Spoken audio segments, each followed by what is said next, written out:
আমি মানসদার কাছে যাচ্ছি। আমি মানস ভট্টাচার্য, উদ্দেশ্য তো অনেক কিছু ছিল মানসদা, কিন্তু সময়টা আমাদের বড্ড কম হয়ে যায়। এই শস্ত্র পুজো, ইন্ডিয়ান আর্মির এই শস্ত্র পুজো এবং লাল চকে সিঁদুর খেলা, দুটোই যুগের পর যুগ ধরে, এই দশকের পর দশক ধরে বাংলায় যেন বলা হয়েছে সিঁদুর শুধু হিন্দু মহিলাদের জন্য ব্যবহার করার জায়গা। এবং শস্ত্র পুজো আবার কি, ওটা তো ভায়োলেন্ট জিনিস। ইন্ডিয়ান আর্মি আজকে প্রমাণ করে দিল যে শস্ত্র পুজো তারা সেলিব্রেট করে। কি বলবেন মানসদা? প্রথমেই সকলকে শুভেচ্ছা। দেখো, অপারেশন সিঁদুর নিয়ে আর বোধহয় বিতর্কের কোনো জায়গা নেই। তার কারণ ভারতের বিশ্ববিজয় শুরু হয়েছে।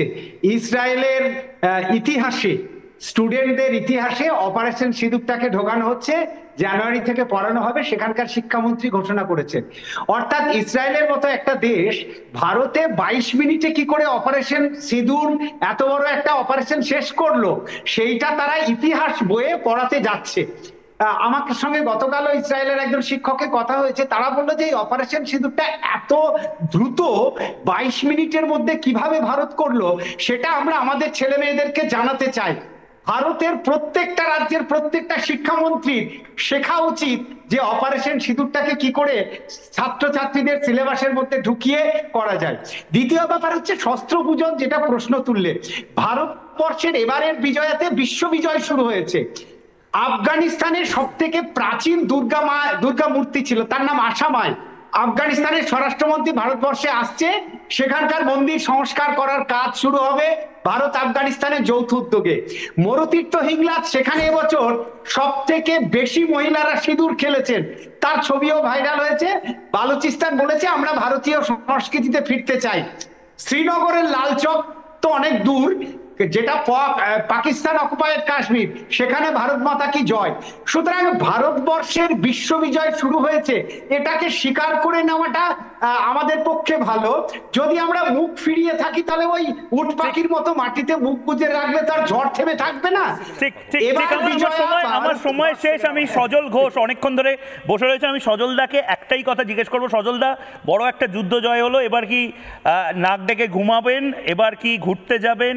খাওয়া দাওয়া হয়নি বোধহয়। এবার প্ল্যান অফ অ্যাকশন কি সজল ঘোষের জবাব চায় বাংলা? সুপার হিট একটা প্রজেক্টের পর জবাব চাইছে বাংলা লাস্টে।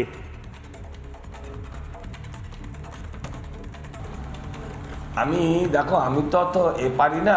আমি যেটা বলি, খাওয়াও নয় ঘুমও নয়, আমি সেই দিন হব শান্ত। অত্যাচারীর খড়গ কৃপান যেদিন ভীম রণভূমেরও নিবে না।